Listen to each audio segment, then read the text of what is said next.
안녕하세요, 청취자 여러분. 저는 40대 후반으로 향해 가는 몸도 마음도 건강한 아들을 하나 키우고 있는 주부입니다. 얼마 전에 아들의 학교에 일이 생겨서 찾아갔다가 겪게 된 기가 막힌 이야기를 여러분들께 들려드리기 위해서 이곳을 이렇게 찾아오게 되었습니다. 여러분들은 다양한 의미로 살면서 잊을 수 없는 사람이 몇이나 되실까요? 저는 사실 손에 꼽히는 수준으로 적게 있었는데 제가 어린 시절부터 당했던 수모를 잊지 못해 기억하는 사람들이었습니다. 제 인생의 끈을 놓게 만들고 싶었던 사람들이자 악착같이 이를 악물게 한 사람들이기도 하고요. 절대로 잊어서는 안 될 인간들이라 마음 깊은 곳에 꽁꽁 감춰둔 판도라 상자 같은 것입니다. 저는 그 사람들 덕분에 어떻게 보면 제 인생을 함께 걸어나갈 동반자를 만나기도 했지만 반대로 그 인간들을 만나지 않았다면 비뚤어지지 않았을 것 같기도 합니다. 제가 애둘러서 이렇게 표현을 하니 어떤 이야기가 펼쳐질지 상당히 궁금하시죠? 제 이야기를 듣다 보면 여러분들도 저와 함께 이를 갈게 될지도 모르겠습니다. 아마 지금의 저는 모든 것을 다 포용하고 해탈할 수 있는 상태이기 때문에 청취자 여러분들도 이야기의 끝을 함께 하신다면 저를 꼭 안아주고 싶어지실지도 모르겠습니다. 잘했다, 잘 살았다, 힘내라. 그런 상투적인 말도 저에게는 큰 응원이자 용기였기 때문에 청취자 여러분들 또한 저에게 따뜻한 말 한마디 부탁드리겠습니다. 언어라는 것은 마음속에 담아두지 말고 표현을 해야 하는 거라고 하더라고요. 저도 제가 받았던 이 상처를 말로써 표현을 해보려고 이렇게 사연을 올려봅니다. 제 사연이 여러분들께 소개가 될지 긴가민가 하지만 그래도 한번 용기를 내서 다 털어버리겠다는 마음으로 줄줄이 제 이야기를 늘어놓아 보겠습니다. 함께 울고 함께 웃어주신다면 더할 나위 없이 이 글을 쓰게 된 저의 용기를 칭찬하게 될 것 같습니다. 그렇다면 지금부터 제 아픈 이야기, 황당한 이야기를 들려드릴게요. 태어났을 때 누구는 금수저를 물고 태어나고 누구는 흙수저를 물고 태어난다고 요즘은 그렇게들 많이 표현을 하더라고요. 어디 아파트에 사냐, 부모님이 무슨 차를 끌고 다니냐, 나라에서 나오는 지원금을 받냐 안 받냐. 그런 걸로 어린 아이들조차도 너는 금수저다, 너는 흙수저다 한다면서요. 저는 그 이야기가 참 우습게 느껴집니다. 흙수저 또한 흙으로 빚은 수저 정도는 들고 태어난다는 이야기 아니겠습니까? 저는 그 흙수저조차도 가지고 태어나지 못한 이 세상에 태어나서는 안 될 취급을 받은 아주 불쌍하게 처절한 아이였습니다. 저희 어머니라고 부르고 싶지도 않은 그 여자는 미혼모의 몸으로 저를 임신해서 제가 뱃속에 들어있는 10개월 내내 저를 감추고 그 누구에게도 드러내지 않았습니다. 어머니께서는 저를 낳고 나서도 버릴지 말지 한참을 고민했던 사람인 것 마냥 멍하니 계셨다고 했습니다. 저를 병원에서 낳은 것도 아니었고 아직도 저는 제가 어디서 태어났는지 알 수가 없습니다. 길바닥인지 아니면 허름한 모텔인지 아무도 알려주지 않아서 알 수가 없었죠. 단지 제가 병원에서 태어나지 못했다는 것을 알고 있는 건 제가 이미 태어난 뒤에 구조가 되었다는 걸 어머니에게서 듣고 알고 있기 때문입니다. 어머니는 저를 버리려고 했고 그걸 알게 된 누군가의 신고로 저는 병원으로 이송이 되었고 어쩔 수 없이 보호자가 된 어머니께서 출생신고까지 할 수밖에 없었던 기구한 이야기인 것이죠. 어영부영 저를 떠맡게 된 어머니께서는 저를 챙겨주시다가도 인생의 회의감이 느껴지면 저에게 아무런 신경도 써주지 않았습니다. 아버지라는 사람은 어머니께서 저를 임신하자마자 책임지라고 할까봐 무서워서 어머니의 곁을 떠났다는 이야기만 들었습니다. 그러니까 제 아버지가 누군지 모르고 지냈죠. 가끔은 존재하지도 않은 아버지의 얼굴을 상상으로 그려내면서 그리워하기도 했었습니다. 어머니께서는 제가 말을 하고 배고픔을 입 밖으로 꺼내던 시기가 온 순간부터 저에게 관심을 딱 끊으셨었거든요. 집으로 불러오는 수많은 남자친구들 사이에서 저는 그분들이 가끔 가다가 사주시는 간식들을 기다리며 하루하루를 보내야만 했습니다.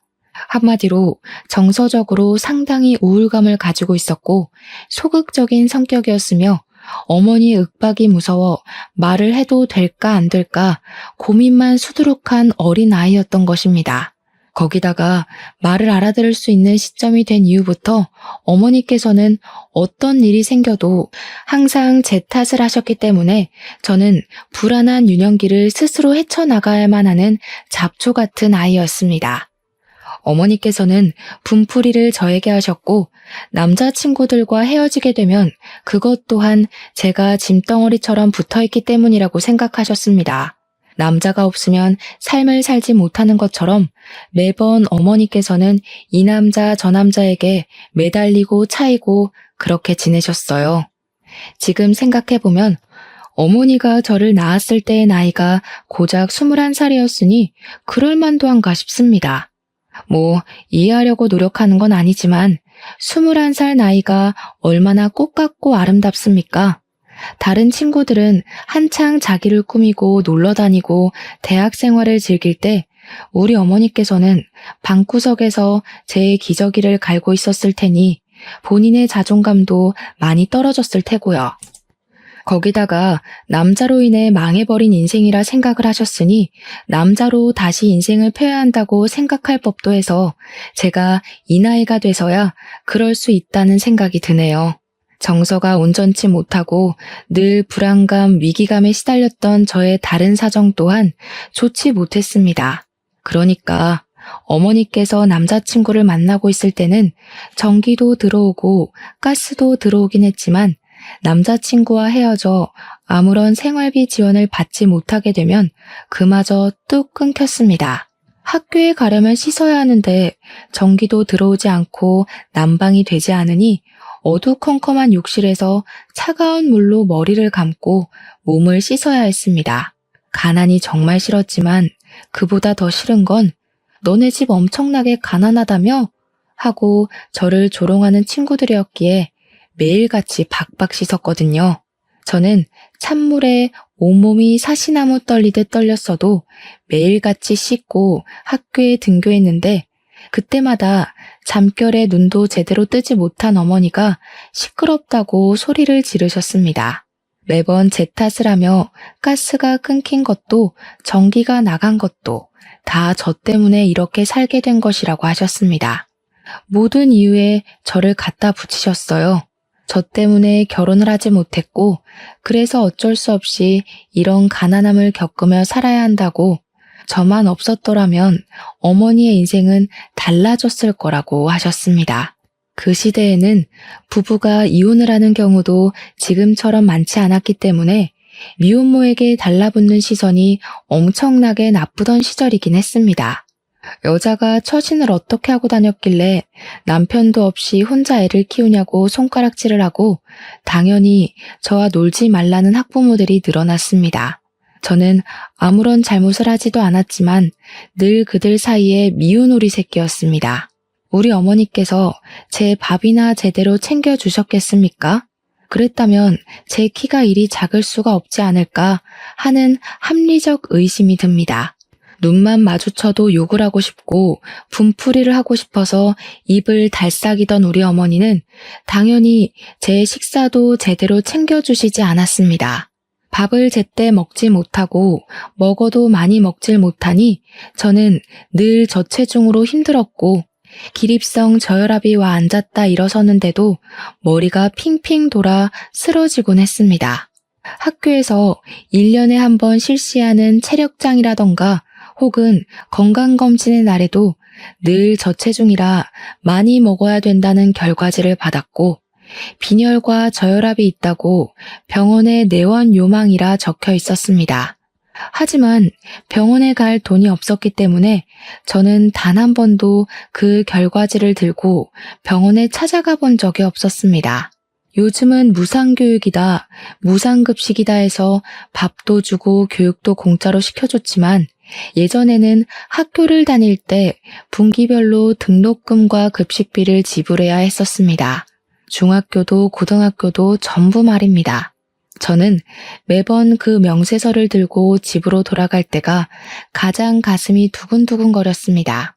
공부도 못하는 게 어차피 대학도 못 갈 것인데 뭐 한다고 그 돈을 내고 학교를 다니라는 소리를 매번 입버릇처럼 하셨기 때문에 진짜로 돈을 주지 않으실까 싶었던 것이죠. 그 돈이면 우리 어머니의 며칠간 생활비나 다름없었기에 저는 항상 분기가 되면 돈을 내야 한다는 것에 스트레스를 받고 있었습니다. 매번 돈을 밀리고 제대로 수납을 하지 않으니 교무실에 불려가서 인격 모독을 당해야만 했습니다.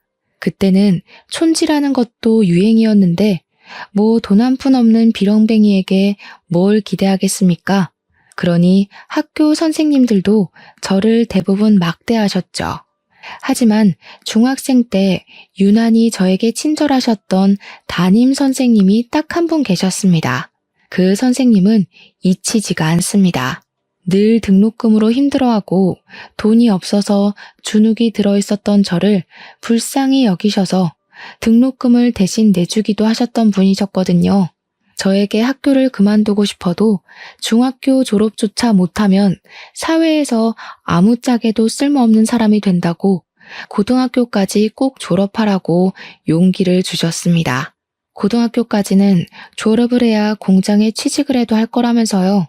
저는 그 말을 뼛속 깊이 새겼습니다. 학교에서 소풍을 가는 날에도 도시락 한 번을 싸준 적 없던 우리 어머니.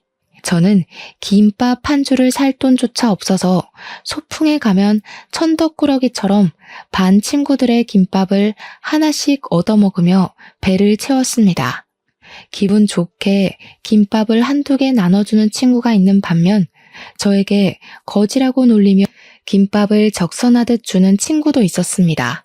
제가 가난하고 싶어서 가난한 게 아닌데 그런 취급을 받을 때면 정말 속상해서 속이 뜨거워지고 눈시울이 시큰거리곤 했었습니다. 우리 어머니는 늘 저에게 관심이 없었고 바깥으로 놀러 다니기 바빴으며 동네에서도 소문이 참 좋지 않은 문제가 많은 그런 여자였습니다.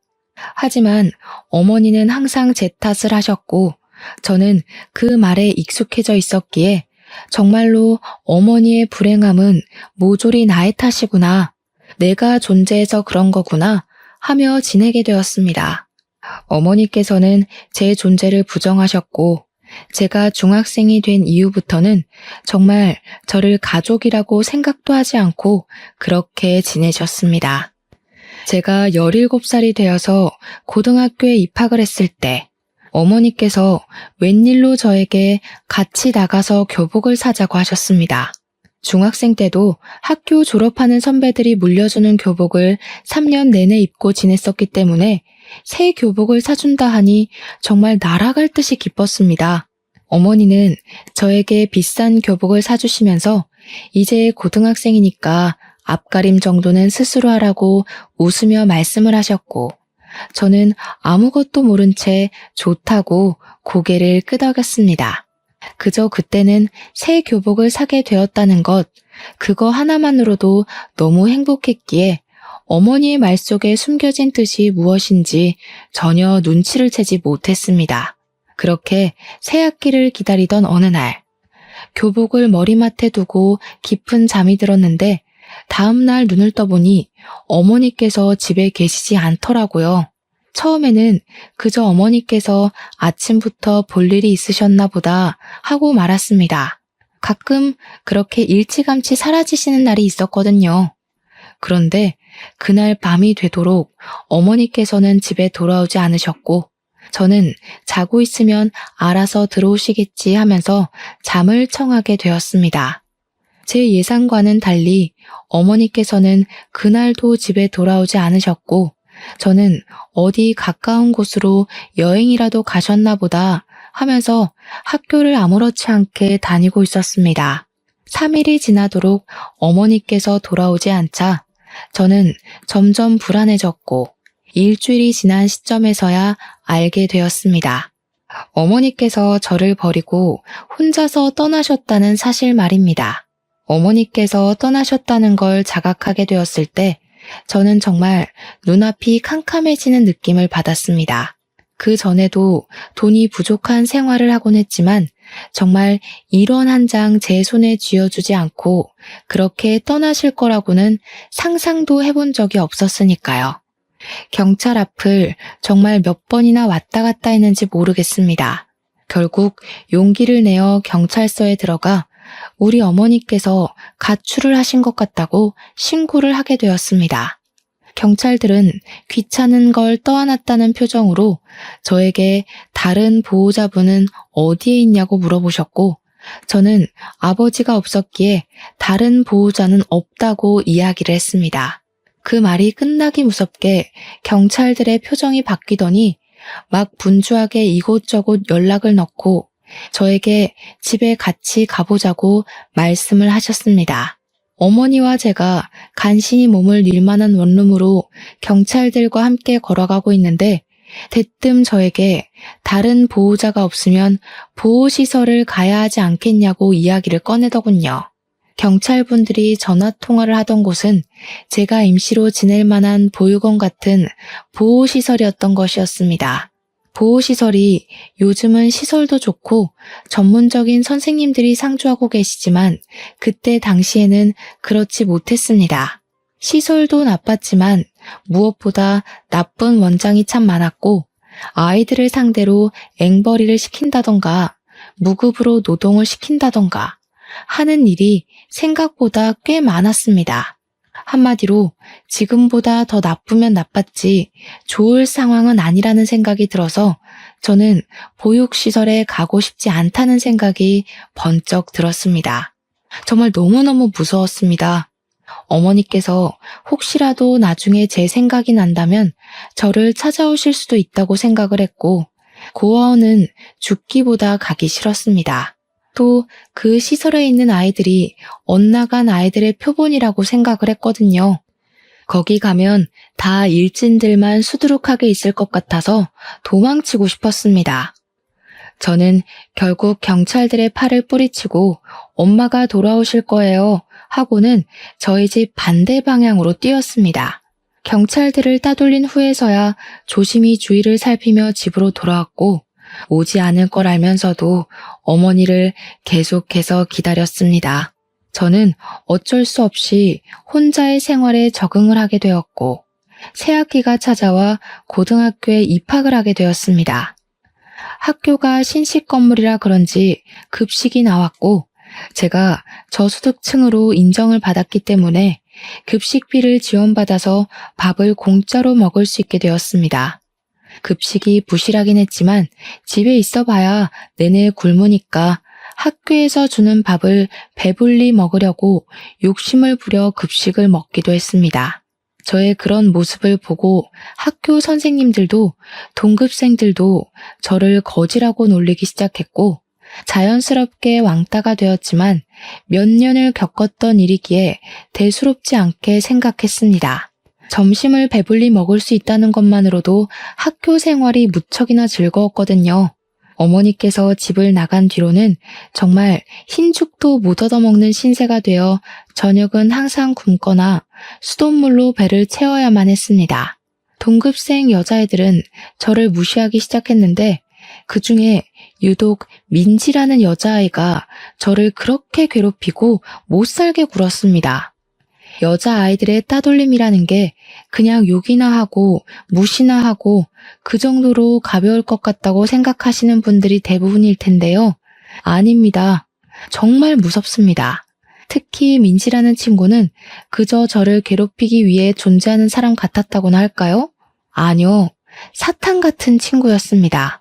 처음에는 그저 다른 일반적인 왕따나 장난처럼 교과서나 체육복을 숨겨놓고 골탕을 먹이는 가벼운 장난으로 시작을 했으나 강도는 점점 심해졌습니다. 그도 그럴 것이 제가 초등학생 때부터 쭉 왕따를 당해왔는데 고작 교과서와 체육복 따위로 크게 반응을 할 리가 없었으니까요. 저를 괴롭히는 무리들은 제가 반응하지 않자 점점 심하게 저를 괴롭히기 시작했고 제 얼굴이 일그러지는 것을 보면서 상당히 기뻐했습니다. 더러운 쓰레기들을 모아서 제 책상 서랍 안에 넣어두기도 했고 일부러 화장실에 들어가 있으면 천장과 칸막이 사이로 물을 뿌려대기도 했습니다. 몇 번의 물 세례를 받은 뒤 교실에 들어가지도 못하고 화장실에서 숨지겨 울고 있었는데 선생님께서 수업에 들어오지 않았다고 공개적으로 저를 혼낸 일도 있었고요. 수업이 다 끝나고 집에 돌아가는 길에도 학교에서 쳐다본 게 기분이 나빴다며 저를 뒷골목으로 불러서 괴롭히는 일도 있었습니다. 몇 번의 반복 끝에도 저는 그 괴롭힘에 익숙해지지 않았고 더 이상은 견디기 힘들어 어른들에게 도움을 요청하려고 했지만 제 편을 들어줄 어른이 하나도 없었습니다. 결국 저는 큰 결심을 하고 선생님을 찾아갔더니 친구들 사이에서 그럴 수도 있지 않냐고 하시며 가해자의 편에 서서 이야기를 하시더라고요. 저에게 성격에 문제가 있을 수도 있으니까 반 친구들이랑 잘 지내보려고 노력을 해보라고 하시면서 마치 제가 가해자인 것처럼 이야기를 하셨습니다. 결국 저는 참다 경찰서를 찾아가게 되었고 경찰서에서는 학교에 신고가 접수되었다며 찾아와 가해 학생들을 불러냈습니다. 하지만 학교 측에서 학생들이기 때문에 수업을 뺄 수 없다고 완강하게 거부를 했고 우리 학교에서는 학교 폭력이라든지 왕따 같은 것은 없다고 딱 잘라 말했습니다. 그 뒤에 담임 선생님께서 저를 불러다가 같은 반 친구들끼리 장난도 치고 하는 거지 그런 걸로 경찰에 신고를 하면 안 된다고 저를 혼내셨습니다. 제가 못된 아이고 염치도 없는 학생이고 그러니 저에게 친구들이 하나도 없는 거라면서 저를 질책하시더라고요. 다행히 살던 집에서 쫓겨나는 일은 없었지만 제가 아르바이트를 하지 않고서는 생활을 전혀 할 수 없는 수준에 이르렀습니다. 눅눅해져 곰팡이가 피어버린 쌀은 더 이상 곤란해 먹을 수 없을 지경이었고 반찬 같은 건 기대도 할 수 없는 수준이었습니다. 물조차 살 돈이 없었기에 수돗물을 떠다 마시고 있었는데 그마저도 끊기기 일보 직전이어서 저는 일자리를 알아보게 되었습니다.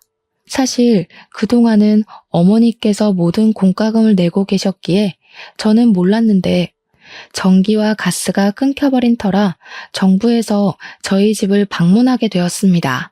제가 혼자 어두운 방구석에 있는 걸 보고 보호자는 어디에 있냐고 몇 번이나 물어보았는데 저는 제 보호자가 어디에 있는지를 모르니 대답을 할 수 없었습니다. 저는 보육시설로 옮겨질 수 있다는 불안함에 사회복지사를 붙잡고 엉엉 울면서 보육원만큼은 가고 싶지 않다고 매달려야 했습니다. 복지사는 저에게 보육시설이 나쁜 곳이 아니라고 지금보다 훨씬 더 좋은 생활을 할 수 있을 거라며 저를 달랬지만 저는 극구 거부를 했습니다. 갖은 핑계를 다 대면서 혹시라도 돌아올 어머니를 기다리고 싶다고 이 집으로 분명 돌아오실 거라고 필사적으로 보육시설에 가는 것을 거부했습니다. 결국 복지사는 주민센터와 연계해서 저를 지원해 줄 수 있는 국가법이 있나 찾아보기 시작했고 저는 그제야 제가 몰랐던 사실 하나를 알게 되었습니다. 등본을 떼어보니 저와 어머니가 완벽하게 세대 분리가 되어 있더라고요. 그러니까 저희 어머니는 저를 버리고 떠나서 재혼을 하시고 살림을 차린 것입니다. 저를 버리고 떠나서 새 남자를 만나서 잘 먹고 잘 사는 건지 제 걱정은 정말 단 한 번도 하지 않은 건지 당연히 이 부분도 제가 하염없이 어머니를 기다리고 있는 걸 알고 있는 주민센터 공무원분께서 연락을 해주셔서 알게 되었습니다. 제가 혼자 너무 힘들게 생활하고 있으니 몰래 우리 어머니를 찾아서 연락을 했는데 어머니께서 딱 잘라 말씀하셨다고 하더라고요. 자기에게는 딸 같은 거 없다고. 걔 내 딸 아니고 잠시 맡아 키워준 거라고요. 죽든 말든 상관없으니 연락하지 말라고 하셨다네요. 저는 완벽하게 버려졌다는 기분을 처음으로 느끼게 되고 완전히 자포자기를 하게 되었습니다. 저는 학교 생활을 제대로 하지 못했기 때문에 늘 전교 꼴찌했고 그걸 알게 된 민지는 제 성적표를 반 친구들과 돌려보며 저를 조롱했습니다. 비렁뱅이 새끼가 공부까지 못하면 진짜 제대로 인생 망한 거 아니냐고 깔깔거리면서 친구들이랑 저를 놀려대는데 정말 부끄러웠습니다. 제 교과서를 찢으면서 공부도 못하는 게 이런 게 필요하긴 하겠냐고 쓰레기통에 버리기도 했습니다. 민지는 소위 말하는 일진이라는 선배 오빠들과 어울려 다니면서 오토바이를 타고 폭주족 흉내를 내고 담배를 태우고 술을 마시기도 했습니다. 제가 편의점에서 일을 하는 것을 알게 된 민지는 학교가 끝이 나면 제가 일하는 편의점에 찾아와서 담배를 내놓으라고 저를 협박하기도 했습니다. 저는 절대로 줄 수 없다고 말렸지만 제 머리를 툭툭 치면서 비렁뱅이는 시키는 일이나 똑바로 하라고 모욕을 주더라고요. 결국에는 일진 오빠들까지 데리고 와서 저를 위협하며 협박을 했고 저는 울면서 사정했지만 결국 담배를 강탈당하고 말았습니다. 거기서 조용히 넘어갔으면 행복한 결말이었을지 모르겠지만 세상은 항상 제 편을 들어주지 않았습니다. 그들이 길거리에서 담배를 피우다가 신고를 당하게 되었고 경찰이 조사를 하다가 저희 편의점까지 찾아오게 된 것입니다. 당연히 편의점은 영업정지를 당하게 되었고 화가 나신 점주님은 저에게 일방적인 해고 통보를 내렸습니다. 저는 어쩔 수 없는 일이었다고 변명을 했지만 어른들의 사정에 제 이유 따위는 중요하지 않았던 것이죠. 점주님은 저에게 영업 손실까지 책임을 지라고 돈을 내놓으라 하셨습니다. 저는 얼마 되지 않는 돈이지만 적금을 부었던 통장을 깨서 점주에게 고스란히 바쳐야 했습니다. 저는 악착같이 신문 배달을 하고 패스트푸드점이며 제가 할 수 있는 일은 빠짐없이 다 하면서 일을 하고 하루하루를 버텨나갔습니다. 고등학교 2학년이 되고 나서 민지와 드디어 다른 반으로 갈라지게 되었고 저는 학교 생활에 한 줄기 빛을 본 듯한 기분이 들었습니다. 물론 다른 학교로 떨어진 것은 아니니까 언제든지 저를 찾아와서 괴롭힐 수 있다고 생각을 했지만 쉬는 시간만 잘 피해 다니면 되겠다고 생각을 했습니다. 저는 행복한 상상을 하며 지내고 있었는데 어느 날 집주인분께서 저를 찾아와 전세금 300만 원 올려달라고 하셨습니다. 당장 300만 원이 어디에 있겠냐고 사정사정을 했지만 3개월밖에 시간을 더 주지 못한다고 돈이 없으면 지금이라도 집을 빼서 나가라고 하더라고요. 저는 하늘이 무너지는 듯한 기분이 들었지만 3개월 동안 300만 원을 모으지 못할 이유가 없다고 생각해서 다음 날부터 바로 인력센터로 출근했습니다. 공사장 막노동이라도 좋으니 돈을 벌 수 있게 해달라고 빌었고 건물 청소부터 택배 상하차까지 미친 듯이 일을 했습니다. 그 결과 2달이 조금 넘는 시간 만에 300만 원을 모아 집 주인분께 전세금을 드릴 수 있었습니다. 그리고 학교에 등교를 하니 담임 선생님이 저를 교무실로 불러서 뺨을 세게 치시더라고요. 선생님께 맞았다는 생각에 귀가 멍해지고 눈앞에 별이 반짝하는 것 같았습니다. 제가 두 뺨을 감싸고 선생님을 보자 씩씩거리며 말씀을 하시더라고요. 학교가 장난이야? 네가 나오고 싶으면 나오고 안 나오고 싶으면 안 와도 되는 놀이터야? 이 새끼가 아주 이렇게 난장판으로 학급 분위기 조성할 거면 자퇴를 해. 저는 정말 너무나도 속상했습니다. 다른 이유도 아니고 의식주를 해결하기 위해서 학교를 나오지 못한 것인데 저를 문제아 취급을 하니까요. 하지만 악몽은 거기서 끝나지 않았습니다. 제가 새로 구한 아르바이트가 2층에 있는 파스타집이었는데 저녁밥도 해결할 수 있고 생각보다 월급도 짭짤해서 마음에 드는 일자리였습니다.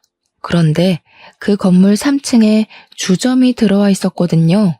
제가 파스타집에서 마감 아르바이트를 끝내고 집으로 돌아가는데 그걸 민진의 일당이 목격을 한 것이었습니다. 간판이 꺼진 파스타집에서 나온 거라 생각하지 않고 제가 주점에서 일을 했다고 생각을 한 건지 학교에 이상한 소문을 내기 시작한 것입니다. 당연히 학교는 뒤집어졌고 저는 파스타집에서 아르바이트를 한 것이라고 속상함을 토로했습니다. 하지만 제 말을 믿어주는 사람은 아무도 없었습니다.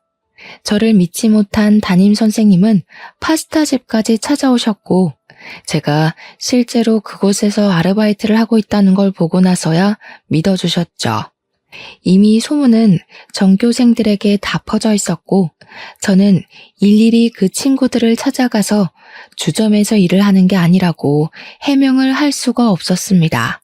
결국 학부모의 항의 전화가 걸려오고 학교에서는 저에게 학교의 이미지를 실추했다고 하며 자퇴를 권유했습니다. 저는 죽어도 졸업장을 받고 싶다고 했지만 그러면 강제 전학을 보내겠다고 했어요. 저는 결국 고등학교 2학년이 되어서 학교를 그만두고 말았습니다. 저는 희망을 잃지 않고 계속해서 일을 하며 쉼없이 버텨냈고 20살이 되었습니다. 취직을 하고 싶었지만 내세울 게 없고 고등학교마저 중퇴이니 취직을 할 수 없었습니다. 저는 아르바이트를 전전긍긍하며 난방 올 때도 찬기가 가시지 않는 반지하 단칸방에서의 삶을 벗어나지 못하고 있었습니다. 그러다가 모르는 번호로 전화가 걸려와 받게 되었는데 제 계좌가 범죄의 연루가 되어서 지급 정지 처분을 받게 되었다며 웬 검사라는 사람이 전화를 했더라고요. 그럼 저는 어떻게 하냐고 했더니 통장에 있는 돈을 검찰청에서 관리하고 있는 계좌로 이체를 하라고 시키는 게 아니겠습니까? 저는 너무 놀라기도 했고 제 돈이 불법 자금에 연루가 되었다고 하니 무섭기도 해서 그 검사가 시키는 대로 바로 이체를 했습니다. 다들 예상하셨다시피 그 전화는 보이스피싱 전화였고 저는 정말 제 평생을 모아온 돈 800만 원을 그 전화 한 통화에 전부 잃게 되었습니다. 비어버린 제 통장 잔고를 확인했을 때 경찰서에 찾아가 울면서 제 돈 돌려달라고 외쳤으나 난감해하던 수사관님을 보았을 때 저는 정말 죽고 싶다는 생각 외에 아무런 생각도 들지 않았습니다. 저는 왜 이런 운명을 달고 태어나서 이렇게 불쌍하고 기구하게 살아야 하나 엄청 슬펐습니다.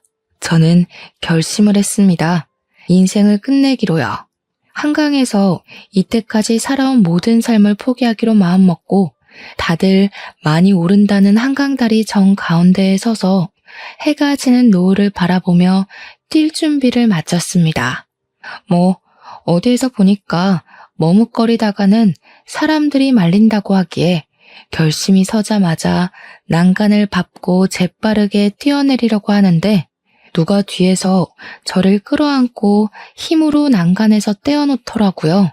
죽기로 마음을 먹은 저는 초인적인 힘을 발휘해 난간을 뛰어넘으려고 애를 썼지만 그 남자의 힘에 밀려서 나자빠지게 됐습니다. 내가 죽겠다는데 당신이 뭔데 나를 방해해? 아직 고등학생 같은데 뭐 때문에 벌써 삶을 끝내려고 하는 거야? 오히려 저에게 소리를 치면서 화를 내는 남자 옆에는 중년의 아저씨도 함께 있었습니다. 둘이 부자지간으로 보였는데 남자는 계속해서 저에게 고등학생이 하면서 화를 내더라고요. 제가 돈이 없어서 옷을 사지 않았기에 20살에도 내내 교복을 입고 지냈었거든요. 이렇게 사느니 그냥 죽는 게 낫다고요. 제 말에 남자와 아저씨는 저를 힘으로 질질 끌고 다리 밖으로 나와 근처에 보이는 커피숍에 들어가 저에게 따뜻한 차 한 잔을 사주셨습니다. 저에게 죽을 힘으로 살라고 하는데 그 말도 버겁고 억울해서 눈물이 나오더라고요. 당신들이 뭘 한다고 저한테 그런 소리를 하세요? 부모한테 버림을 받고 평생을 돈이 허덕이며 살다가 겨우겨우 모은 돈까지 보이스피싱 당했다고요. 처음 보는 사람들 앞에서 엉엉 울면서 콧물까지 쏟으니 그 부자가 당황해 하더라고요. 아저씨는 저에게 같이 어디 좀 가자 하시더니 밖에 세워둔 차에 올라타라고 했고, 저는 이게 납치 같은 건가 싶기도 했지만 어차피 죽을 목숨이었으니 상관없다 생각하고 차에 올라탔습니다. 차 안에서 이야기를 하는데 남자는 27살이고 사진작가로 일을 하고 있다고 했고, 아저씨는 예상대로 그 남자의 아버지였습니다. 어디 가냐고 묻지도 않고 도착한 곳은 아저씨가 살고 있는 집이었는데, 저는 그곳에서 영문도 모르고 아저씨께서 내어주신 따뜻한 밥 한 끼를 얻어 먹었습니다. 밥을 다 먹고 뻘쭘하게 앉아 있는데 아저씨께서 저에게 지갑에 있는 돈을 다 털어주시면서 내일도 이 돈으로 밥을 사 먹으라고 하셨습니다. 남자는 저에게 명함을 주면서 일을 할 곳이 없어서 걱정이라면 본인의 사진 보조로 써주겠다고 찾아오라고 했습니다. 저는 그 집에서 나와 골목을 걷다가 그 아저씨가 준 돈을 주머니에 넣었고, 다음날 아저씨가 말씀하셨던 것처럼 그 돈으로 점심을 사 먹었습니다. 일주일 동안 고민을 하다 결국 남자에게 받은 명함에 적힌 번호로 전화를 걸었고, 굶지는 않게 해주겠다는 말에 남자의 보조로 일을 하게 되었습니다. 남자는 포토상을 받기도 했던 신인 작가였고 이름을 점점 알리고 있는 사람이며 작업물 또한 꽤 되는 전문가였습니다. 저는 그 남자 옆에서 4년이라는 시간 동안 카메라를 정리하고 필요한 렌즈를 전달하고 인화 작업을 돕고 조명을 설치하는 일을 하며 완벽한 보조로서 손발을 맞춰가게 되었습니다. 처음에는 이 일을 얼마나 할 수 있을까 싶었지만 밥도 몇 끼 챙겨주고 월급까지 섭섭지 않게 챙겨주니 일이 고돼도 버티게 되더라고요.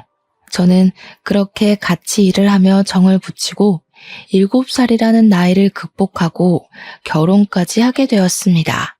남편의 어머니는 남편이 어린 시절 일찌감치 돌아가셔서 남편은 시부와 둘이서 아웅다웅하며 살았다고 하더라고요.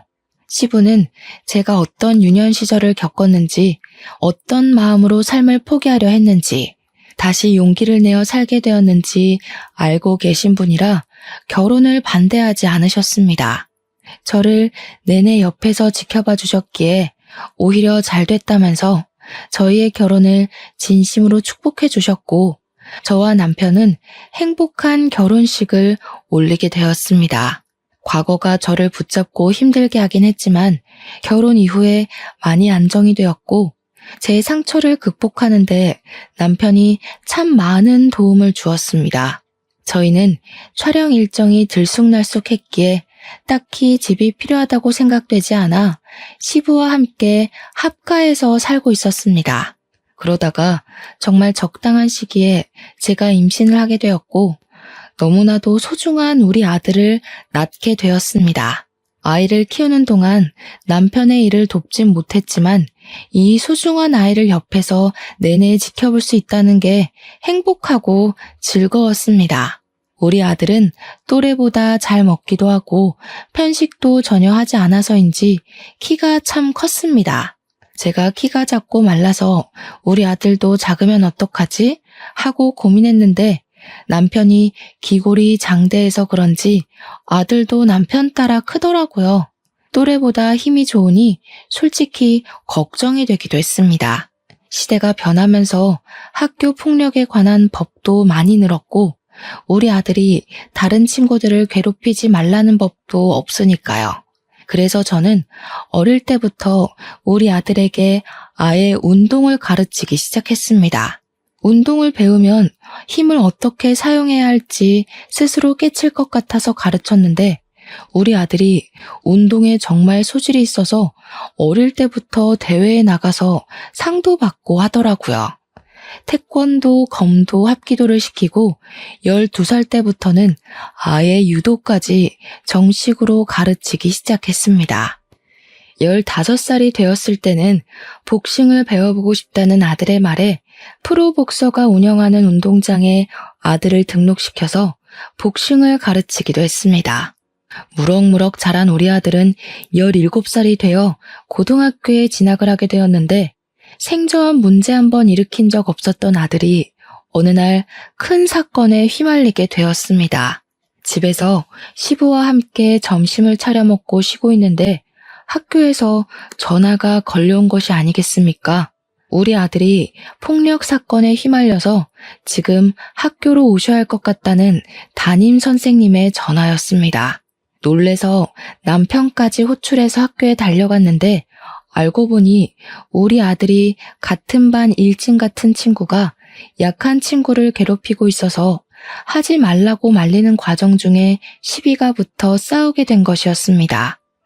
학교 선생님들도 평소 수업 태도가 좋은 우리 아들의 편을 들었고 사건의 전말을 다 알고 있어 일진 친구를 전학 보내기로 결정을 내렸다고 하더라고요.